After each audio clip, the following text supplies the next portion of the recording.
everyone. This is ring announcer Thomas Schreiber. And now, ladies and gentlemen, the time has arrived for Inside Boxing Weekly. So here are your hosts, Mike Goodpaster, John Einreinhofer, and Jeremiah Preisser on the Grueling Truth Sports Network. Welcome, everybody, to Inside Boxing Weekly on the Grueling Truth Sports Network. As always, we want to thank Thomas Schreiber for the for the show introduction. I am your co-host for Inside Boxing Weekly, Mike Goodpaster, and right now I want to welcome in one of my two co-hosts, Jeremiah Preisser. How you doing, Jeremiah? I'm doing really, really well. Excited to talk about tonight's fight. Let's get it going. All right, and of course, our other co-host is John Einreinhofer. How you doing, John? Good, Mike. I'm still amped up from all this excitement. All right.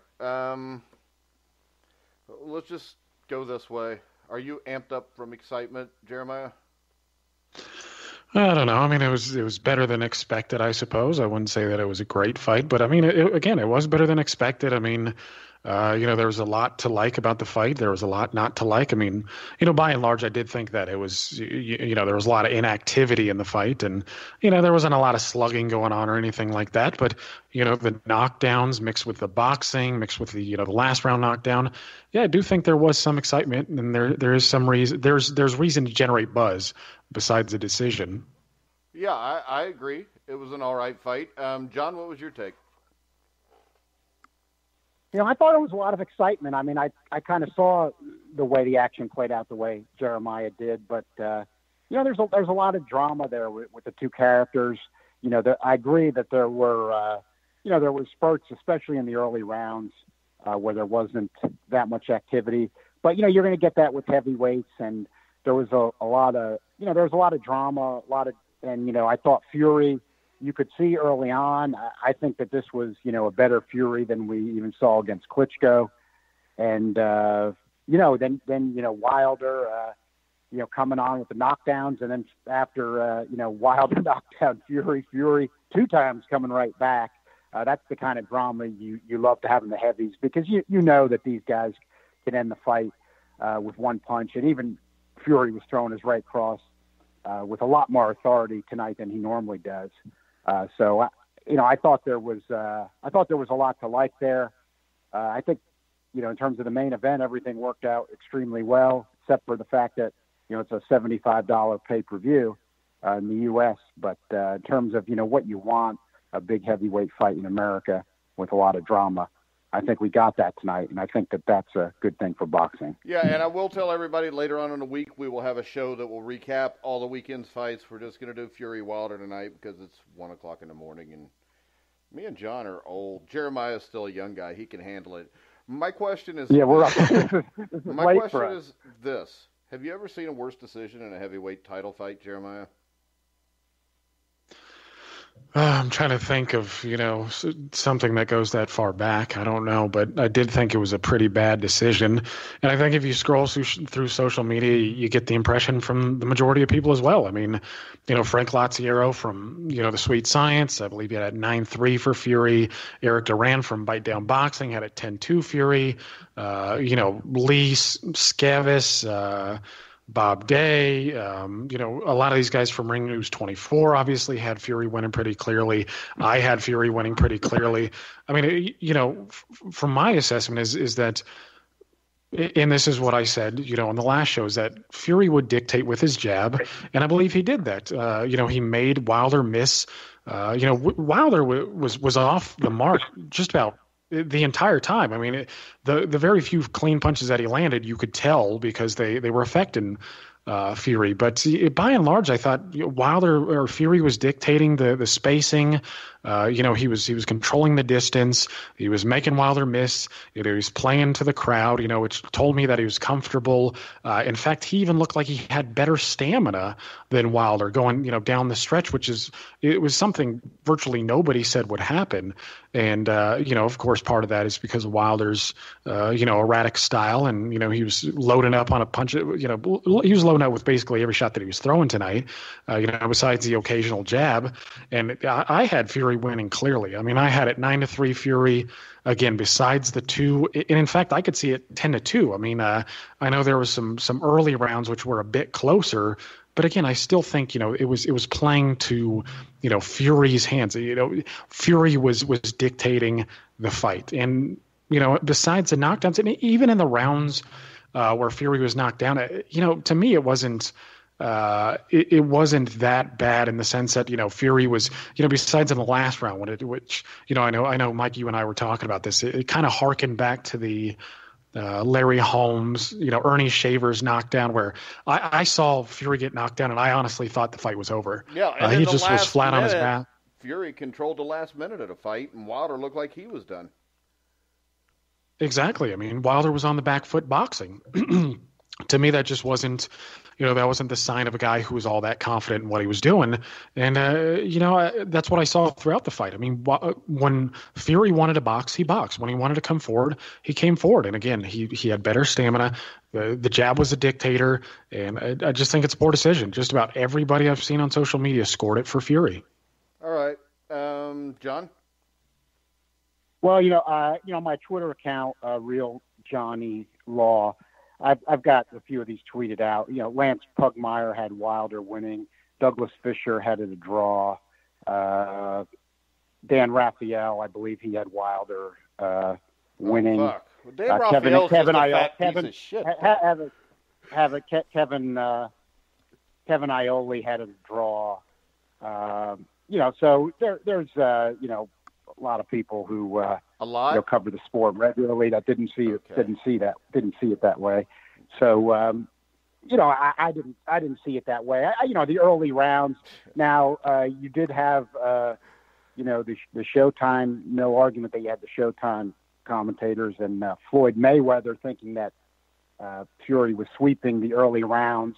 I just didn't think in the early rounds there was that much happening from either guy. And I think that, to say that was, automatically a sweep, I actually thought Fury did some better work in the later rounds when he wasn't on the canvas.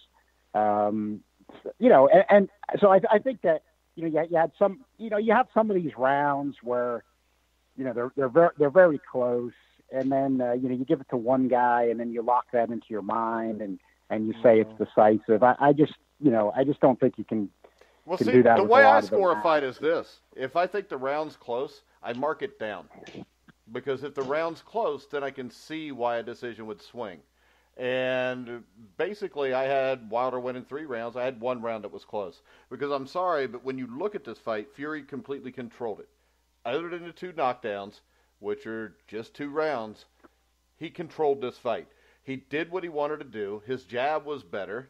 He made Wilder look like what Wilder is, which is a guy that is a one-trick pony. If he doesn't knock you out, he can't beat you. I would also like to say that I didn't really make a prediction on the fight last show, but I did predict this. I did predict there was no way Tyson Fury could win a decision here. And when you're a foreign fighter, whether it's Kovalev Ward 1 or Canelo Triple G, you're not going to get a decision here. If I was Anthony Joshua, I'd stay as far away from this country right now as I could. Does that explain the British guy not giving it to Fury, Mike? What the fuck does that matter? I mean, this is the thing. The two guys that scored it that way. The two guys that scored it that way. British people could be bought too. I know you don't think they can because there's no bad scoring in boxing to you. Because this is the thing. So the British guy. So the British guy was bought. Go ahead. I'll just let you talk the whole fucking night. You're the only one that knows anything. So the British guy was bought. Well, so he can't be bought? You're telling me that a British judge cannot be bought? That's fucking ridiculous. So that's what happened. So he was bought, but they didn't buy Jack Reese off to stop the fight when Fury they didn't. Was flat on Jack Reese did a hell of a job during that fight. So they bought the British guy, but not Jack Reese. Yeah, possible. I know of fights where that's happened before. And do you have any evidence that happened in this one? Do you have any evidence? You're so full of shit. I get so sick of this. I watched this fight, John. I watched it with my 2 sons who don't normally watch boxing. And, my older one got up, walked out, and said, I'm never watching this shit again. Because it's fucking ridiculous. I mean, you can sit there and you can tell me, Douglas Fisher I have respect for. All right? He was wrong.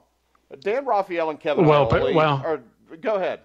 Go ahead. Real quick. So Raphael and Pugmire and Iole, they're all wrong. Pugmire is a fucking bum. Go ahead, Jeremiah. Well, Douglas, but I looked at it. Fisher didn't have it for Wilder, though. He had an 8-4 for Fury. Oh, did he? But he had what? He said he could see it. He said he could see a draw, but he had an 8-4. There you go. So the only guy that you gave me with any credibility in the sport, because I don't think Dan Raphael has any credibility. I mean, if you watch the shit he doesn't. And I'm sorry, John, but just because somebody gets paid Pugmire scored it for Wilder, and Iole had I think we just went through that, and I was responding to it. So I think you already made that point. There's no reason to fucking make it again, because I'm trying to make my point, but you don't want to hear my point. All I know is this. When I go on Facebook, social media, almost everybody, actually everybody that I have any respect for, had Tyson Fury winning the fight. And if you're going to sit there and tell me that Deontay Wilder won... Kurt Emhoff scored it for Wilder as well. Okay, that's awesome. This is the only thing I give a shit about. The only thing I give a shit about is I watched the fight, and it wasn't even close. All right? So your only defense Well, that's your opinion. That's your opinion. Yeah, and that's the only opinion I care about. I don't give a shit what somebody else sees. I saw the fight, John, and I don't have to sit here and defend what I thought. All right? The only reason I brought up these guys is because you brought them up. And my point is this. When a man dictates the fight, he wins. That's just it. He dictated the fight. Deontay Wilder Did you dictate the fight off the canvas? What? He got knocked down twice. Big freaking deal. It's 2 rounds. You know, and if Deontay Wilder was a great puncher, he wouldn't have got up. Rocky Marciano didn't knock people down and they fucking didn't get knocked out. So Deontay Steve Wilder's Cunningham knocked him down. Does that mean Steve Cunningham he lost that fight? I just said he knocked out Steve Cunningham. Yeah, exactly. He knocked out Steve Cunningham. But if he wouldn't have, since Steve Cunningham knocked him down, then he should have lost the fight or got a draw. Because Steve Cunningham, you know what? He dictated 2 points in the fight when he hit him and knocked him down. And the thing is this. If Deontay Wilder was this great bronze bomber, wouldn't he get up and finish the fight? Or wouldn't he finish him off? No, he didn't. What he did is the last minute of that round was won by Fury. Wilder didn't even land a punch. He's backing up most of the time because that's what he does because he has no talent. His talent is he has a big right hand. And if that big right hand doesn't land... Had to do with his 12th round of a fight where he was tired at that point. Oh, okay. You know, Rocky Marciano took out Jersey Joe Walcott, who was much better than Tyson Fury, with 1 punch in the 15th round. That was the 15th round. So, once again, I don't know how 2 knockdowns can win you a fight. It wasn't the 15th round. It wasn't? No. Oh, it was the 13th. I'm sorry. That's still longer than 12, I think, though. Maybe not in West Virginia. But when I look at this... Well, just because I knew the round he took him out and you didn't, you know. Yeah, oh, fuck. That's awesome, John. Pat yourself on the fucking back. That's amazing. And see, that's why people have a problem with this shit.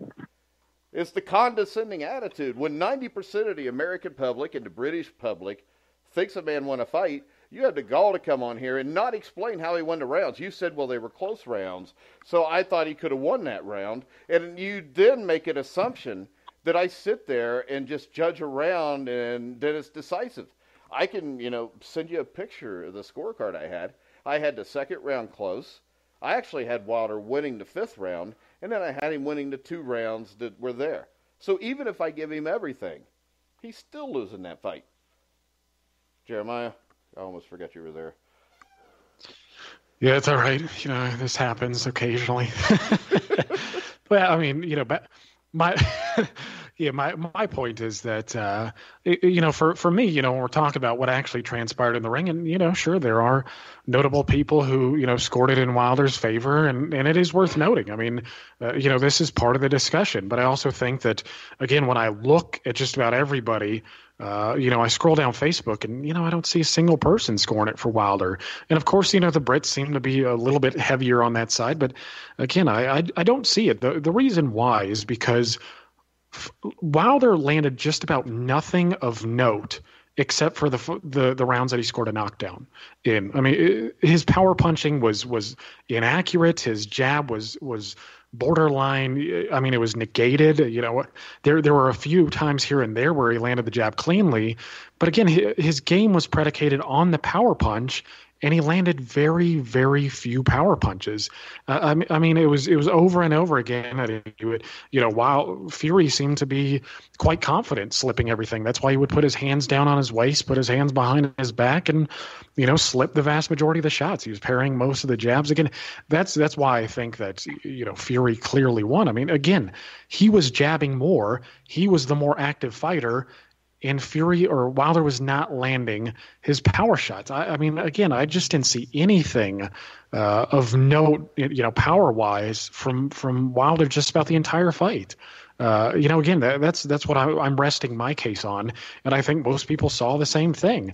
If Wilder's giving chase and Fury's the one moving around and again dictating and tossing the jab, to me it just looked quite clear. I mean, I was listening to the British feed, to see what they had to say, and they were talking about Paulie Malignaggi from Showtime because Barry had his scorecard, and he was like, oh well, we're polling Paulie Malignaggi, and Malignaggi had it, the same as the Barry guy did from Barry Tompkins did from or not Barry Tompkins, sorry, but he had it the same way as the British. I wish it was Barry Tompkins. I loved Barry Tompkins. Yeah, Barry was great, but yeah, I mean, but that was my thing. I mean, I thought that they, there are a lot of times when we're watching the fight and we're like, what the hell is Harold Letterman watching? What is this guy watching? But, in this instance, I thought they were right. I mean, the British commentators, they have a penchant for hyperbole every once in a while, but they were pretty calm in this one, comparatively. I mean, there were some spurts down at the end where they were saying, oh, this was, a fantastic fight and, one for the ages and whatnot. They got a little ahead of themselves near the end of the fight. But again, I just saw Fury boxing and landing the shots and dictating. I mean, you look at his double and triple feints and, Wilder had just about no answer for it. I mean, he had no answer for the jab. He didn't adjust where he was, throwing the right hand over the top or, he started going to the body more. To me, it just looked like Wilder was that one-trick pony and he was looking to land one punch. And while he was doing so, he was being out-jabbed. Yeah, and if you look at Wilder in his last 8 fights, he landed 54% of his power shots. Tonight, he landed 17%. And when your main thing as a boxer does not work, I find it really hard to say you could have won a fight like that. You got to score it round by round, Mike. I know, so, exactly. It's a round by. It's a round by. You score the fight. I didn't score the know fight that. round by round. It's not. Fuck. It's not perception. Oh no. And over the overall course of the fight, you score it round by round. And there was a Jeremiah, lot did you know that? In the early rounds, there was a lot where there wasn't that much happening. I thought Wilder was landing his jab as well. Fury was mainly jabbing. He was not getting in any power. He wasn't even jabbing all that much in a lot of those early rounds. And again, on the round by round, sometimes when Wilder was having a better round, Fury was coming back with a little bit of his better shots. But those were rounds where Wilder was, having a better round. You got a lot of people on Twitter. There are people that think Wilder won. There are perfectly reasonable people that were okay with the draw. And, I think, boxing's a subjective sport. I just think that it's perfectly reasonable to say that a draw was fair here, or if you thought Wilder edges out, or if somebody thought that Fury edged it out. But I just don't think that you can make the case that Fury definitely won this fight and he got robbed when he got dropped twice. Those are 10-8 rounds. A lot of other rounds where there wasn't that much to choose between the two guys, and you can come up with judging the way you got it. If one judge had it for Fury, judge had it for Wilder, you had to judge a draw. I mean, we're gonna, there's a rematch clause if Wilder lost. I don't know if it applied to a draw, probably not, but I'm guessing we're gonna probably see this again anyway. But I think we should look at the good points about the fight and not focus on the decision alone. I think that unnecessarily, frankly, takes away from it. I mean, it was a very intriguing and exciting fight. I thought Fury was better than he was against Klitschko. Earned a lot of respect there. He showed a lot of heart when he got up from the knockdowns. I thought he threw a better, straighter right hand than I've seen him do in other fights. He wasn't just slapping with it. And from what I saw tonight, I would tend to believe what he said, that even going into the Klitschko fight, he probably was not living the right way with the partying and some of the problems he had. And his future might be pretty bright, even though he took some big shots in the knockdowns tonight, if that didn't take too much out of him. For Wilder, I think that there might be a bit of a possibility. I like him lighter. I still always like him under 220, but maybe he was even overtrained a little bit. He did fatigue a bit. He's fighting, we can't overlook the fact he's fighting a guy 43 pounds heavier than him too. And when you start leaning on somebody and things get taken out of you. So, when he gets tired out a little bit from a guy who outweighs him by 43 pounds leaning on him, I mean, that's going to happen. And I do think he was loading up too much. I did agree with Malignaggi that I think that Wilder could have worked his 1-2 more with his speed, moved around Fury a little bit. He didn't do that. He never did go to that in the fight at all. And I think that even though it's completely different styles and body types of who he's fighting, I think that he could move around Fury a bit. Use his 1-2 more, throw the right hand straighter, if they have a rematch, if he can make that adjustment. But he did not do that at all tonight, and I think that made things a little bit more difficult on him. So you don't have a problem with both men do. Sure. 115, 111 for Wilder? 115, 111 for Wilder. I mean, you gotta look at the round by round card. As I just ask a question.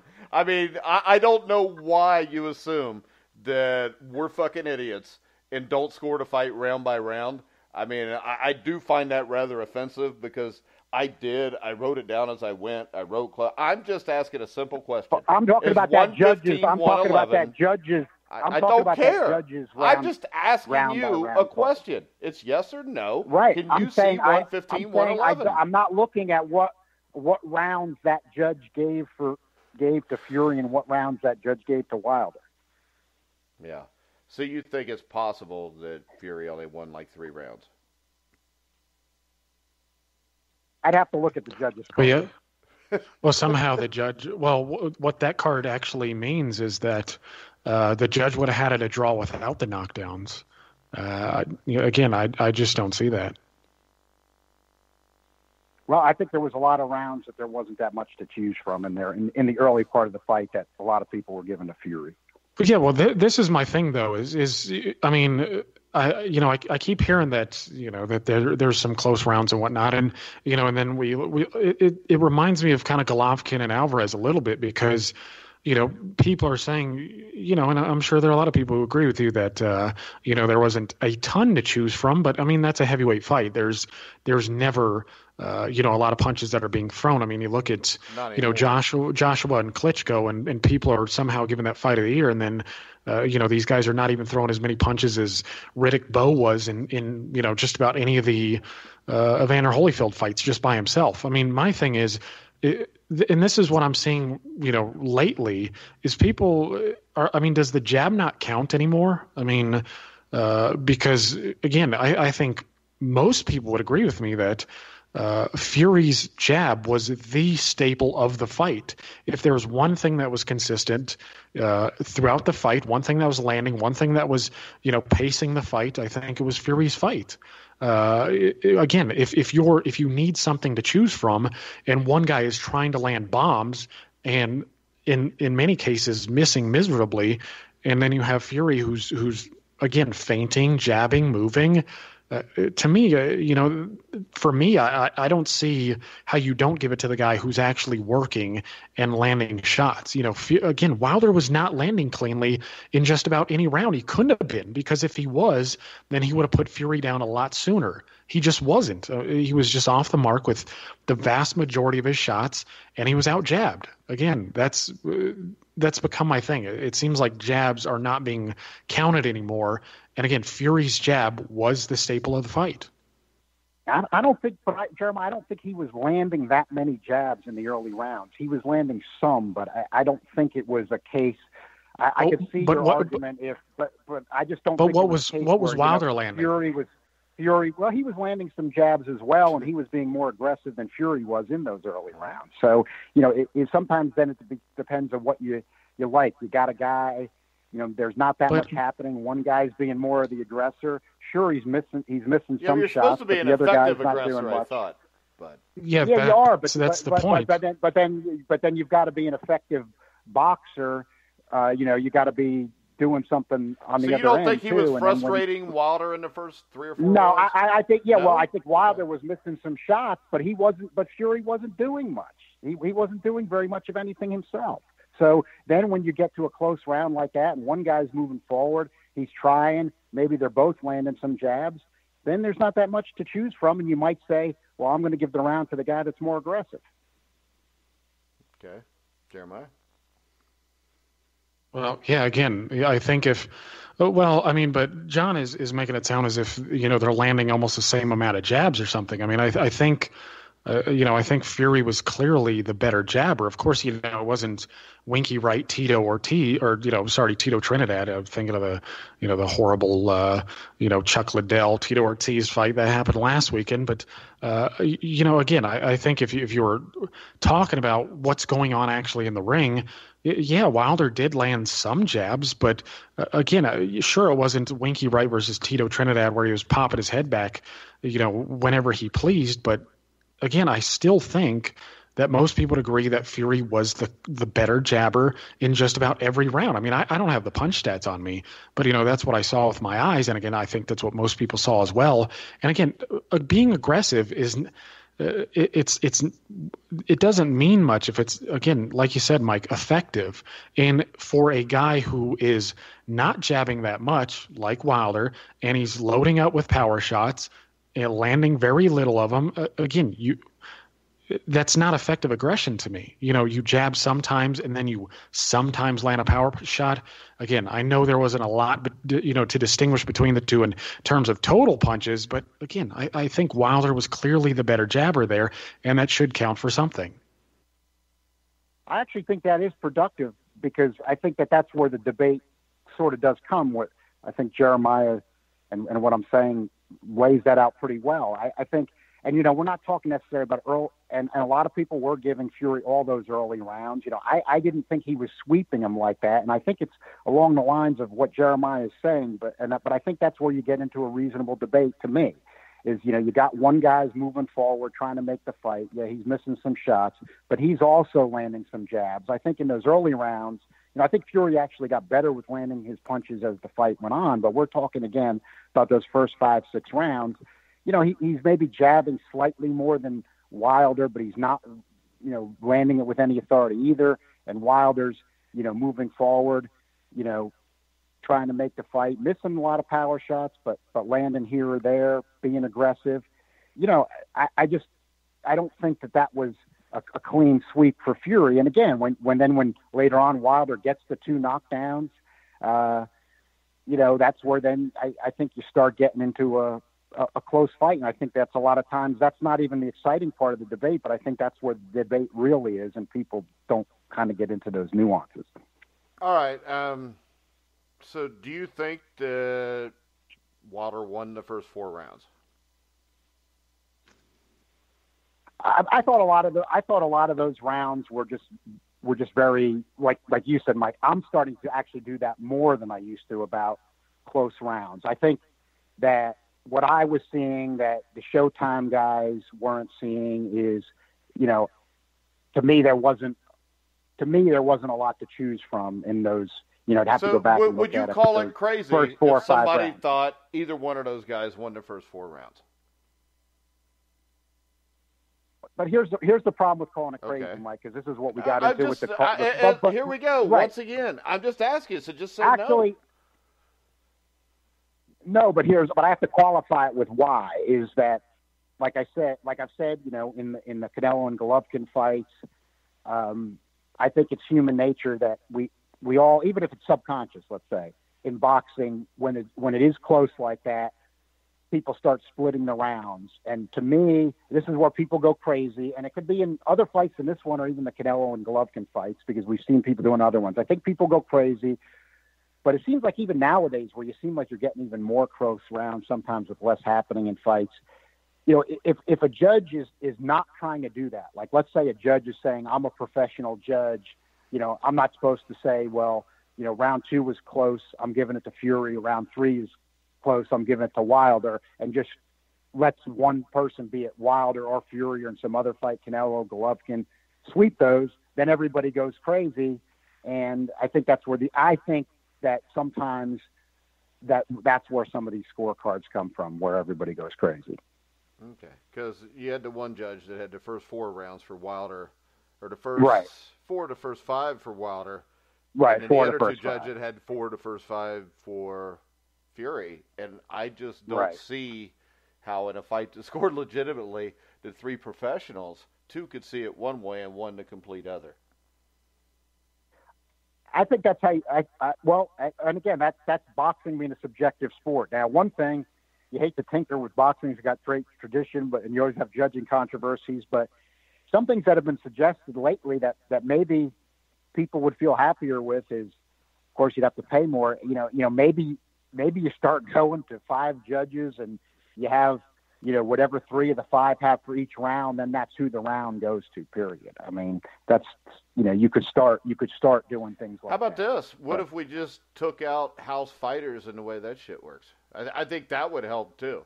I mean, if you just had guys that were honest, I think that would help. I mean, because they seem to retread the same guys all the time. And the same people make the same mistakes constantly. I mean, if you look at it, this Alejandro Rogan, he's scoring a heavyweight championship fight. This is the first championship fight he ever scored. I'm looking at BoxRec at the biggest fights he's ever done, and there's not much of anything here. I mean, you got a Jorge Linares and Abner Cotto. He scored that fight. Devin Haney and Juan Carlos Burgos. Those are the 2 biggest fights he's ever done that I could see, at least in the last year. And it looks like if he was that good of a judge, he probably would have done bigger fights in Great Britain.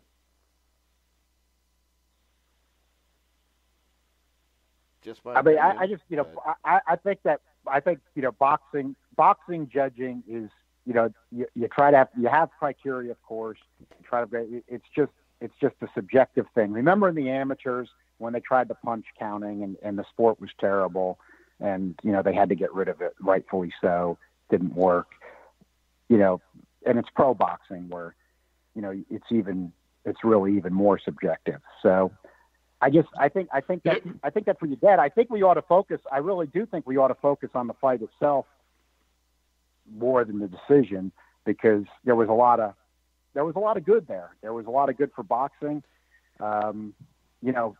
Fury pulled a surprise. I would hope this. I would hope that we don't get a rematch, because I want to see a lineal heavyweight title fight between Tyson Fury and Anthony Joshua. To me, that's the fight, and that's where the money is too. Well, I think we're getting a rematch of Fury Wilder, and I don't have a problem with that. It's weird how that works out when you get a draw like that, so you can have a rematch right away too. Well, I mean, there was a rematch clause if Wilder lost in the contract anyway. Well, yeah. So but there was going to be a rematch. Wilder lose. That's why he doesn't fight anybody normally, and when he has. He had trouble with Fernando Ortiz. He had trouble with a guy that was, addicted to cocaine for a couple years at least. And I'll tell you this. I will give Wilder this, and I think I gave it to him when he fought Ortiz. I think he's a tough guy. But I think he's a one-trick pony. He's very limited. And if you put him in the 1980s, I think he would have a hard time being a top 10 heavyweight.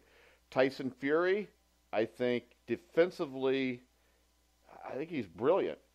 And tonight, the biggest question I had about him was his toughness. and I think that he without a doubt answered that tonight. I think the fight was a fight that if it was just two heavyweights nobody ever heard of, it would just be considered a good fight.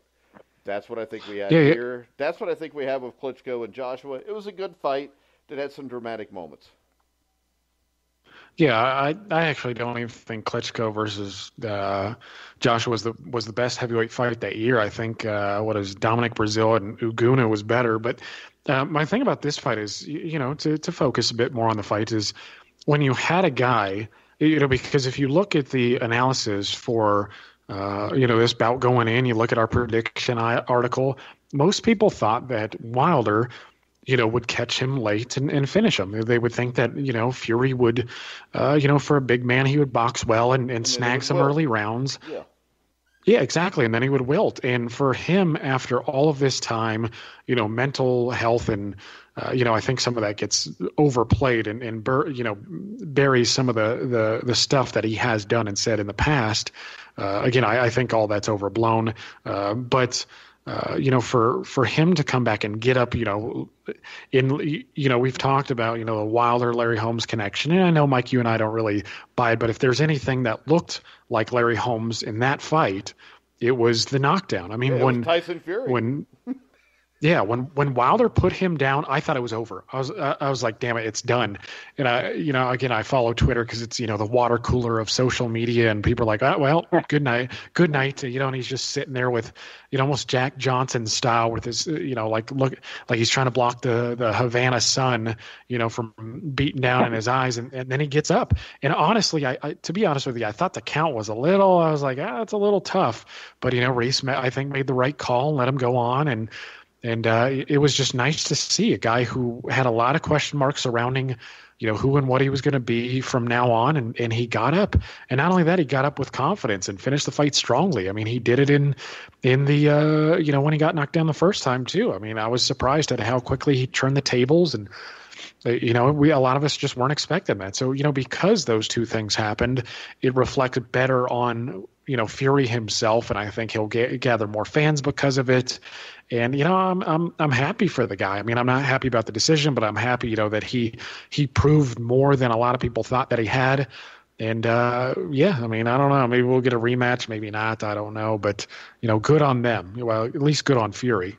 Well, and I think the biggest question is, if you have a rematch, I don't think there's a whole lot Deontay Wilder can do different. I mean, he's 33 years old. He's been this kind of fighter his whole life. But Tyson Fury, if he gets confidence, even more confidence off this, he gets in even better shape, and then maybe you see him in the 240s. I think Tyson Fury goes into a second fight as a favorite, a small favorite, but a favorite. That's probably. I think that's probably accurate because Fury. I mean, I still like Wilder, but I like Fury after this fight. I mean, didn't have any particular dislike for him, but I mean, he's got. It was really those later rounds and more than his other fights. That's what I liked about it. I mean, he was throwing a straight right cross coming back when he got hurt. I mean, he just showed a lot more offense than he's shown in his other fights. And I think I'm really kind of taking his word for it. I think he probably wasn't living that good, 3 years ago and before, and he might be living better now than he was then. And if those, heavyweight boxing, and boxing's a tough sport, and especially heavyweight boxing, I'm not going to say just because he got dropped twice that's going to take, how much that's going to take out of him, but, that's a little bit of the X factor, what that might take out of him. But, Mike, as you pointed out, Wilder is 33, can't forget that. Fury might be a little sharper next time around. I think we're going to get it, and the people are going to want it. I think Hearn and Joshua, I think they lost out this time, and now the way this. What if Hearns just calls Fury and says, hey, I'll give you this obscene amount of money just to stick it to Wilder? Because that's what I would do if I was Eddie Hearn, but I'm also vindictive as hell, so. Yeah, but you're not necessarily wrong. I mean, I think it's probably at the point where Eddie Hearn has to think about strategies like that. But, these guys are not on DAZN. Wilder's not on DAZN, and Fury's not on DAZN. Frank Warren's not on DAZN. So, Hearn's got big problems because now the Brits are going to rally around Fury even more. He's going to be even more popular, and I think rightfully so. I mean, heck, I I like the guy after this promotion. Yeah, but what I'm saying is this, John. As what you just said, though, you might be able to cross over that way because the fight would be so big now that it would be hard not to. Yeah, I mean, I think they're going to do a big rematch, and it'll probably be here because when the U.S. money's involved, it just has to do with business, financial stuff.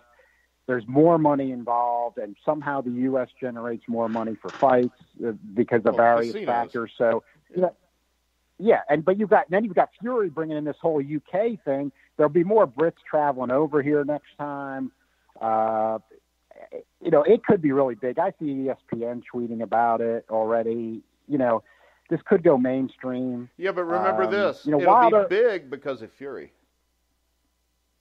Well, Fury and hey, Wilder, you got to give Wilder credit for some heart dropping Fury in the 12th round too. I mean, I gave him credit for Hart and the Ortiz fight. The only thing I said is he's just a one-trick pony. That's why he's not that good. And guys, all you can do is knock people out. Eventually, you run into a guy like Tyson Fury. Right, but can he adjust at all in the next fight? I think he can a little. I agree. He needs the rematch this year, which he'll get it. I think he can. I don't know if he will, but I think he has to use a little bit more of his speed and 1-2, throwing it straight. That part I agree with Malignaggi. Throwing the right hand straight, throwing a 1-2, moving around. Fury's quick for his size, and Fury's just quick for a heavyweight. Let's give him credit. But I think, and I agree with Jeremiah. Fury's 43 pounds heavier. That tired Wilder out some. Besides getting dropped like a sack of potatoes, which you give him credit for getting up from, Fury was the fresher guy at the end. I mean, late in the fight. But, that's why I think Wilder showed me a lot, knocking him down the 12th. I think he had to really suck it up, and he did. But then he was tired. But I think Wilder would have to move around Fury a little bit, go with the 1-2. It's going to be tough. Be tough for him. I mean, Fury might end up being a slight favorite, as you said, Mike. Next time, I think it'll be real close. But he'll probably. But can Wilder throw a 1-2? Because unless Wilder's playing or fighting an immovable object, and see, that's my biggest problem with this tonight. I mean, I don't really remember, but I don't remember more than one punch at a time from Wilder. I mean, he looked like a taller, skinnier version of Razor Ruddock. I think in the first Deverne fight, he showed he could do it, and that's the one fight he did it in. That's an immovable object again. It is, and Fury's got a completely different style, but it is there. And Malignaggi was talking about it. I agreed with that. I agree. And Jeremiah was talking about that, and I agree. Watching the fight, outside of the scoring part of the fight, but the tactical part of it, Wilder can't be throwing wild right hands like that. Like he was in the early rounds especially. And he was doing it other times in the fight too. He's that's where he's just hoping he's going to catch Fury and he's got to get away from that some. When he gets a guy hurt and he does that, it can be okay, but he did tire himself out a little bit trying to finish like that tonight against a big guy like Fury. So those were where he'd have to make the adjustments. It'll be tough because Fury's going to be sharper, even sharper the next time unless this fight took something out of him. So it's pretty intriguing, and I think it's a pretty safe bet we're going to get it again. All right, guys, we're going to go ahead and wrap it up. When do you guys want to come back this week? What day is good for you guys? Doesn't matter to me. It's up to John. Let's see. What are we doing? Make sure that's a good one. What are we doing? Wednesdays?